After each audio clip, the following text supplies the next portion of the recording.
সালামু আলাইকুম। Samsung A04s ফোনটির সমস্যা হচ্ছে নেটওয়ার্ক আসে না। ফোনটিতে যখন সিম লাগানো হয় তখন এখানে শুধুমাত্র ইমার্জেন্সি কল অনলি লেখা এসে থাকে এবং কি ফোন থেকে কোনো কলও যায় না।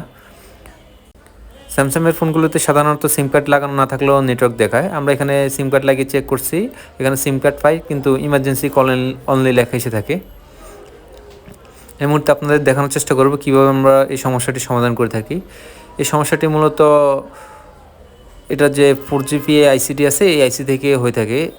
স্যামসাংয়ের বেশিরভাগ ফোনে দেখা যায় এখানে শুধুমাত্র দুটি আইসি নেটওয়ার্কের জন্য ইউজ করা হয়েছে। একটি হচ্ছে মেইন আরএফআইসি আর একটি হচ্ছে 2G 3G 4G যেটাই বলেন সবগুলো কিন্তু একটি আইসির মধ্যে একটি আইসি থেকেই কন্ট্রোল করে। এখানে অন্যান্য ফোনে যেরকম 2G 3G আলাদা আইসি ইউজ করা থাকে, 4GPA আলাদা ইউজ করা থাকে, এই স্যামসাংয়ের ফোন অনেকগুলোতেই একটি আইসি থেকেই সব সেকশন কন্ট্রোল করে থাকে।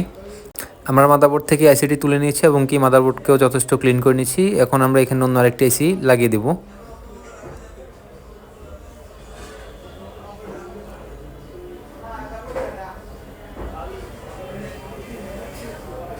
আমরা মাদারবোর্ডের মধ্যে সুন্দরভাবে আইসিটি লাগিয়ে দিয়েছি। এখন আমরা মাদারবোর্ডটি একটু ঠান্ডা করে ওয়াশ করে নেব। পরবর্তীতে আমরা মাদারবোর্ডটিকে মোবাইলের সাথে লাগিয়ে দেখব এটা সমস্যাটি সমাধান হয়েছে কিনা। এখন আমরা মাদারবোর্ডটিকে মোবাইলের সাথে সংযোগ দিয়ে দেখব এটা যে সমস্যাটি ছিল নেটওয়ার্ক আসতো না, এই সমস্যাটি সমাধান হয়েছে কিনা।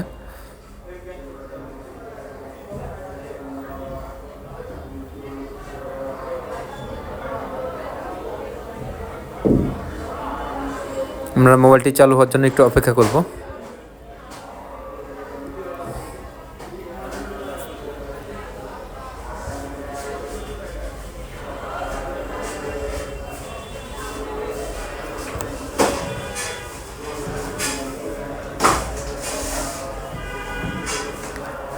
আলহামদুলিল্লাহ আমরা দেখতে পাচ্ছি এখানে কিন্তু গ্রামীণ ফোন শো করতেছে। এই মুহূর্তে আমরা এটার যে ডাটা কানেকশন আছে এটা অন করে দেখবো এখানে 4G পাই কিনা।